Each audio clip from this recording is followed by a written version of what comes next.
Existem coisas que não deveriam ser ditas em voz alta. Segredos que carregam um peso tão pesado que podem esmagar gerações inteiras. Minha avó morreu há 3 meses e, antes de partir, ela me contou algo que mudou completamente tudo o que eu pensava saber sobre minha família. Ela me fez jurar que eu nunca repetiria isso para ninguém. Mas hoje, pela primeira vez, eu vou quebrar essa promessa. Porque o que ela me revelou não foi apenas uma confissão, foi um aviso. Era uma tarde de domingo quando tudo começou. Eu estava visitando minha avó no hospital, como fazia todos os fins de semana.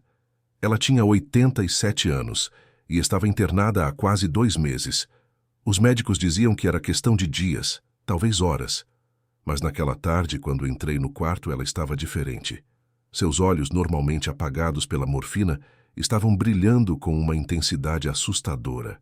Ela segurou minha mão com uma força que eu não imaginava que ela ainda tivesse e sussurrou meu nome com urgência. Senti um arrepio subir pela minha espinha. Havia algo de errado naquele olhar, algo antigo, algo que não pertencia mais ao mundo dos vivos. Ela me puxou para perto, tão perto que eu podia sentir seu hálito quente e irregular no meu rosto. E então, com a voz trêmula, mas determinada, ela disse: "Preciso te contar sobre sua mãe, sobre o dia em que ela realmente morreu." Meu coração parou. Minha mãe havia morrido quando eu tinha apenas 5 anos. Um acidente de carro foi o que sempre me disseram. Uma curva perigosa na estrada, chuva forte, perda de controle. Meu pai nunca falava sobre isso, e minha avó sempre mudava de assunto quando eu tentava tocar no tema. Mas agora, ali, naquele quarto de hospital, com cheiro de desinfetante e morte iminente, ela ia me contar a verdade. "Não foi um acidente", ela começou, e cada palavra saía pesada, como se carregasse décadas de culpa. "Sua mãe não morreu naquela estrada, ela foi levada. Levada." Essa palavra ecoou dentro da minha cabeça como um sino fúnebre. Levada por quem? Por quê? Eu queria fazer essas perguntas, mas minha garganta estava fechada. Minha avó continuou, seus olhos fixos em algum ponto além de mim, como se estivesse vendo algo que eu não podia ver. "Nossa família tem uma dívida antiga, uma dívida que precisa ser paga a cada geração. E quando chega a hora, eles vêm buscar." Ela me contou então sobre algo que eu nunca havia ouvido falar. Uma história que remontava ao início do século XIX, quando meu tataravô, um homem chamado Sebastião, vivia em uma fazenda isolada no interior. Era uma época de seca brutal, onde a terra rachava sob o sol inclemente e o gado morria aos montes. Sebastião estava desesperado. Sua família passava fome. Até que, em uma noite de lua nova, ele foi até uma encruzilhada antiga, onde diziam que as fronteiras entre os mundos eram mais finas, e fez um pacto. No dia seguinte, choveu. Choveu durante 3 dias e 3 noites seguidas. A terra reviveu. A família prosperou.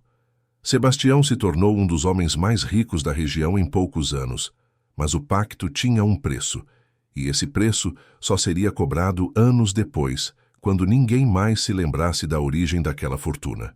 A primeira cobrança aconteceu 40 anos depois, com a filha mais velha de Sebastião, uma moça de 23 anos chamada Helena. Era véspera de Natal, e a família estava reunida para a ceia. Helena estava ajudando na cozinha quando simplesmente desapareceu. Um momento ela estava ali, cortando legumes, conversando com as irmãs. No momento seguinte, não estava mais. Procuraram por dias, vasculharam a propriedade inteira, os vizinhos ajudaram, fizeram buscas no rio, na mata. Nada. Helena havia simplesmente evaporado como fumaça. Minha avó me explicou que, desde então, a cada 40 anos aproximadamente, alguém da família desaparecia. Sempre uma mulher, sempre sem explicação, sempre deixando para trás apenas o vazio e as perguntas sem resposta.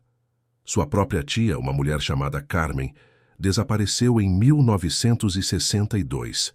Estava lavando roupa no rio, virou as costas por um segundo e, quando olhou novamente, Carmen não estava mais lá. E então, em 2003, chegou a vez da minha mãe. Minha avó começou a chorar ao contar essa parte. Ela disse que, nos dias anteriores ao desaparecimento, minha mãe estava diferente, distraída, olhando sempre para o nada.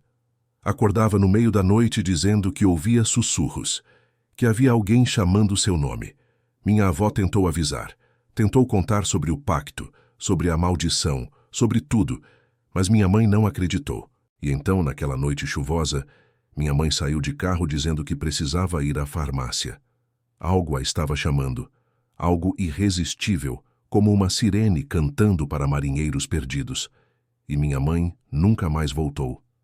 Encontraram o carro dela 2 dias depois, perfeitamente estacionado em uma estradinha de terra que levava a uma mata fechada.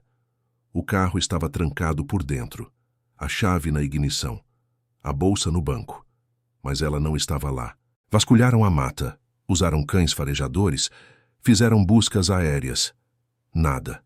Foi então que inventaram a história do acidente, para nos proteger. Mas o pior ainda estava por vir. Ela apertou minha mão ainda mais forte e, com os olhos arregalados de pânico, disse: "E agora chegou a sua vez." As palavras caíram sobre mim como blocos de gelo. Minha vez? 42 anos se passaram desde que sua mãe foi levada. O ciclo está se completando novamente. E você é a próxima mulher da linhagem direta.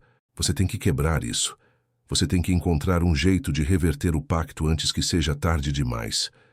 Eu quis rir. Quis dizer que aquilo era absurdo, mas não consegui. Porque, no fundo, uma parte de mim sabia que ela estava falando a verdade. Quantas vezes, nos últimos meses, eu havia acordado no meio da noite, com a sensação de que alguém estava me observando. Quantas vezes eu ouvi meu nome sendo sussurrado quando estava completamente sozinha em casa. Quantas vezes eu senti aquela vontade inexplicável de sair, de caminhar, de ir em direção a algum lugar que eu não conhecia, mas que me chamava com uma força magnética. Minha avó me deu então um envelope amarelado pelo tempo. Dentro dele havia um mapa desenhado à mão, manchado e quase ilegível em algumas partes. Esse mapa mostra onde fica a encruzilhada original, ela disse. Onde seu tataravô fez o pacto. Se você quiser se libertar, precisa ir até lá. Precisa desfazer o que ele fez. Mas tem que ser em uma noite de lua nova, como foi feito originalmente, e tem que ser sozinha. Ela tossiu e continuou com dificuldade. Mas eu preciso te avisar. Outros tentaram antes. Sua tia-avó tentou e voltou. Diferente. Falava com vozes que não eram dela. Via coisas. Teve que ser internada e morreu em um manicômio 3 anos depois, completamente enlouquecida. O medo que senti naquele momento era indescritível. Minha avó me fez jurar que eu tentaria, que eu não deixaria que mais uma geração fosse perdida. E então ela fechou os olhos e, pela primeira vez em horas, pareceu relaxar. 2 horas depois, ela faleceu. E eu fiquei sozinha com aquele envelope, aquele mapa e aquele peso insuportável sobre meus ombros. Nos dias seguintes ao funeral tentei viver normalmente, mas não estava bem. Os sussurros estavam ficando mais altos, mais insistentes. Eu acordava toda noite às 3h14 da madrugada, exatamente no mesmo horário, com a certeza absoluta de que havia alguém ao pé da minha cama.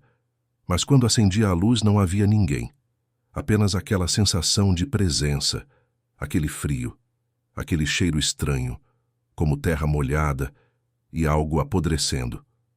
Comecei a pesquisar. Passei noites inteiras lendo sobre pactos, sobre encruzilhadas, sobre entidades que habitam os espaços entre nosso mundo e outros. Descobri que todo pacto tem suas regras, que todo acordo pode, teoricamente, ser desfeito, mas sempre com um preço. Consultei uma mulher que me foi indicada. Ela se apresentou apenas como Mãe Teresa.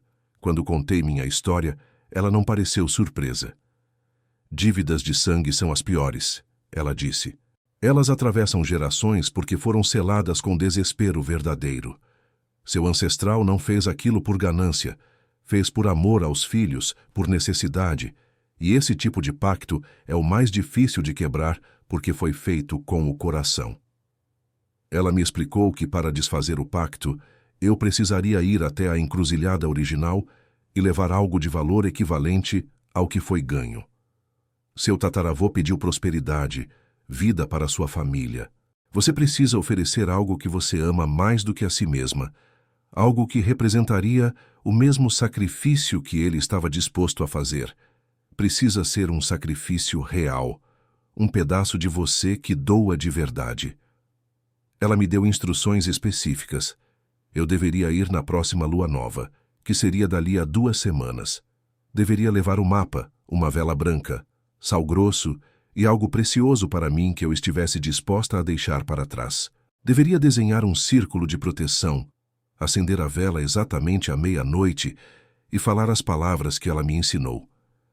Mas cuidado, ela advertiu. Quando você abrir aquela porta, vai atrair não apenas o que foi convocado originalmente. Outras coisas vão sentir. Você precisa ser forte. E sob hipótese alguma pode sair do círculo antes do amanhecer, não importa o que veja ou ouça. As 2 semanas seguintes foram as piores da minha vida. Os sussurros se transformaram em vozes. Eu ouvia meu nome sendo chamado o tempo todo. Vozes femininas, algumas que eu reconhecia. A voz da minha mãe, a voz de mulheres que eu nunca conheci, mas que eu sabia eram minhas ancestrais. Elas me chamavam. Diziam para eu ir. Parei de dormir. Emagreci. Meu marido estava preocupado, mas eu não podia contar nada a ele. Na noite da lua nova, peguei o carro e segui o mapa. A encruzilhada ficava a quase 2 horas de distância, em uma estrada de terra que levava a uma região rural quase abandonada. Quanto mais eu me aproximava, mais forte ficava aquela sensação. Aquele chamado. Era como se o ar estivesse eletrizado, como se a própria realidade estivesse mais fina ali. Encontrei a encruzilhada exatamente onde o mapa indicava. Era um lugar comum, banal até. Apenas um cruzamento de 2 estradas de terra, mas havia algo de errado. As árvores ao redor eram retorcidas, crescendo em ângulos estranhos. O chão era estéril, nada crescia ali, e o silêncio era absoluto. Nenhum grilo, nenhum vento. Apenas silêncio pesado, sufocante. Desenhei o círculo de sal grosso, como Mãe Teresa havia me instruído. Coloquei a vela branca no centro e acendi. A chama vacilou, mas não apagou. Sentei dentro do círculo e, tremendo, comecei a recitar as palavras que havia memorizado. Eram palavras antigas, em uma língua que eu não reconhecia, mas que de alguma forma saíam facilmente da minha boca. Então, senti uma presença. Não apenas uma, mas várias. Ao redor do círculo, na escuridão além da luz vacilante da vela, havia coisas me observando. Eu não podia vê-las claramente, mas sabia que estavam ali. Sentia seus olhos, sentia sua fome. Uma voz então falou. Não vinha de nenhum ponto específico. Era como se o próprio ar estivesse falando. Você veio desfazer o pacto. A voz era múltipla, como se várias entidades estivessem falando em uníssono. Você veio oferecer algo em troca das vidas que tomamos. Tentei responder, mas minha garganta estava seca. Forcei as palavras para fora. Sim, eu vim libertar minha família dessa dívida. Houve uma risada. Não era humana. Era o som de vidro quebrando, de ossos se partindo. Libertar. Vocês nunca estarão livres. O pacto foi selado em desespero e sangue. Não pode ser desfeito, apenas transferido. Meu coração afundou. Alguém precisa pagar, a voz continuou. Sempre alguém precisa pagar. Ou você nos dá todas as futuras gerações da sua linhagem, como está estabelecido, ou você se oferece agora, em troca de todas elas, um sacrifício completo, sua vida, sua alma, tudo. Era isso então. Não havia como quebrar o pacto sem um sacrifício final. Eu ou todas as que viriam depois de mim, minha filha, a filha da minha filha. Pensei no meu filho em casa, dormindo seguro, e soube o que precisava fazer. Mas antes que eu pudesse falar, algo aconteceu. Uma figura surgiu na beira do círculo. Uma mulher. Era minha mãe. Mas algo estava errado. Seus olhos eram completamente negros, vazios. Não faça isso, ela disse, mas a voz que saiu não era dela. Se você se sacrificar, nós perdemos as gerações futuras. Temos outro acordo a propor. Você continua viva, Sua família continua viva. Mas você trabalha para nós. Você se torna nossa agente neste mundo. E, em troca, o pacto original é dissolvido. Nenhuma mulher da sua linhagem desaparecerá novamente. Mas você nos pertence. Era uma escolha impossível. Viver, mas não ser mais verdadeiramente eu? Olhei para o rosto da minha mãe, ou o que estava usando seu rosto, e perguntei: o que aconteceu com as outras, com minha mãe? A figura sorriu, um sorriso que era pura malícia. Elas serviram seu propósito, alimentaram o pacto, suas essências foram consumidas. Elas não existem mais. A dor que senti foi física. Minha mãe estava morta de uma forma mais profunda do que a morte normal. Apagada. Foi quando percebi algo. Mãe Teresa tinha me dito para levar algo precioso. Eu tinha trazido uma foto minha com minha mãe, tirada pouco antes dela desaparecer. Era minha possessão mais preciosa, a única coisa que eu tinha dela, e percebi que esse era o sacrifício, não minha vida, não minha liberdade, mas minha conexão com o passado, minha esperança de algum dia entender o que tinha acontecido. Tirei a foto do bolso. Eu ofereço isso, disse. Minha voz mais firme agora. Eu ofereço minha última ligação com o que foi perdido. Eu ofereço minha dor, minha raiva, meu desejo de vingança. Tudo isso eu ofereço. Em troca, o pacto se desfaz completamente. Nenhuma vida mais é tomada. Nenhum controle é estabelecido. A dívida se encerra aqui agora comigo. Houve um silêncio longo. Dor genuína, perda genuína, aceitação genuína. A voz múltipla murmurou. Você está disposta a deixar ir não apenas o objeto, mas tudo o que ele representa? A perdoar seu ancestral? A perdoar a nós? A seguir em frente sem ódio?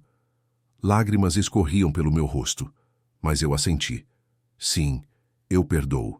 Eu deixo ir. Eu escolho encerrar isso aqui. Coloquei a foto na chama da vela. Ela pegou fogo rapidamente. Vi o rosto da minha mãe desaparecer entre as chamas e senti algo dentro de mim se partir, mas também se libertar. A chama da vela explodiu em uma coluna de luz branca que subiu até o céu. O círculo de sal começou a brilhar e as presenças ao redor começaram a recuar. Ouvi gritos, não de raiva, mas de algo parecido com alívio. A figura da minha mãe olhou para mim uma última vez e por um breve segundo vi realmente minha mãe ali. Seus olhos voltaram ao normal. Ela sorriu e disse com sua própria voz: obrigada. Agora eu posso descansar. E então, desapareceu. Quando o amanhecer chegou, eu ainda estava dentro do círculo, exausta, tremendo, mas viva e livre.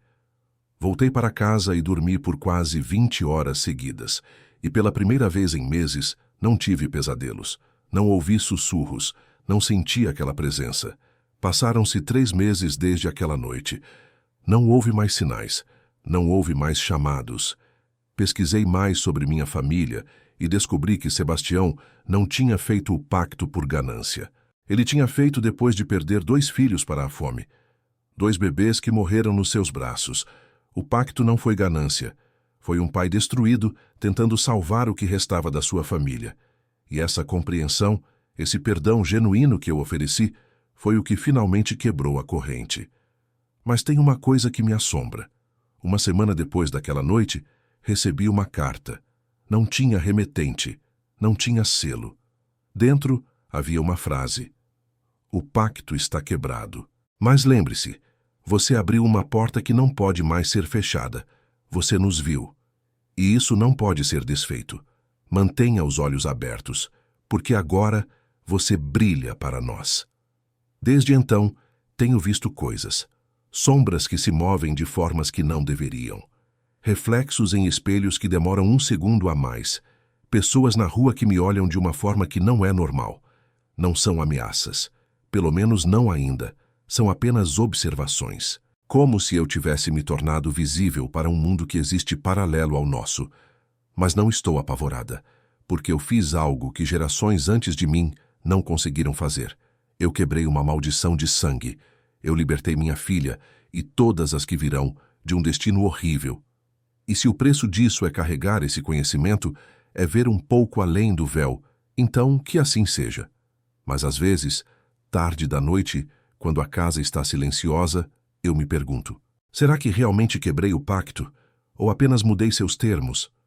Não tenho essas respostas, e talvez nunca tenha. Tudo o que sei é que, por enquanto, estamos seguros, e talvez seja suficiente. Esta é a história que minha avó me contou antes de morrer. Esta é a verdade sobre o que aconteceu com minha mãe. E esta é a confissão que eu fiz, porque acredito que alguns segredos precisam ser compartilhados, algumas verdades precisam ser ditas, para lembrar que este mundo é mais estranho do que pensamos, e que, às vezes, as histórias mais assustadoras são aquelas que realmente aconteceram. Então, eu te pergunto: você acredita em mim? Você acha que isso realmente aconteceu? Porque se você tem uma história similar na sua família, se você tem desaparecimentos inexplicáveis, se você ouve sussurros, você não está sozinho. Pode haver um caminho, pode haver uma forma de se libertar. Mas você precisa estar disposto a pagar o preço. Precisa estar disposto a sacrificar não seu corpo, mas suas certezas, sua visão limitada do mundo.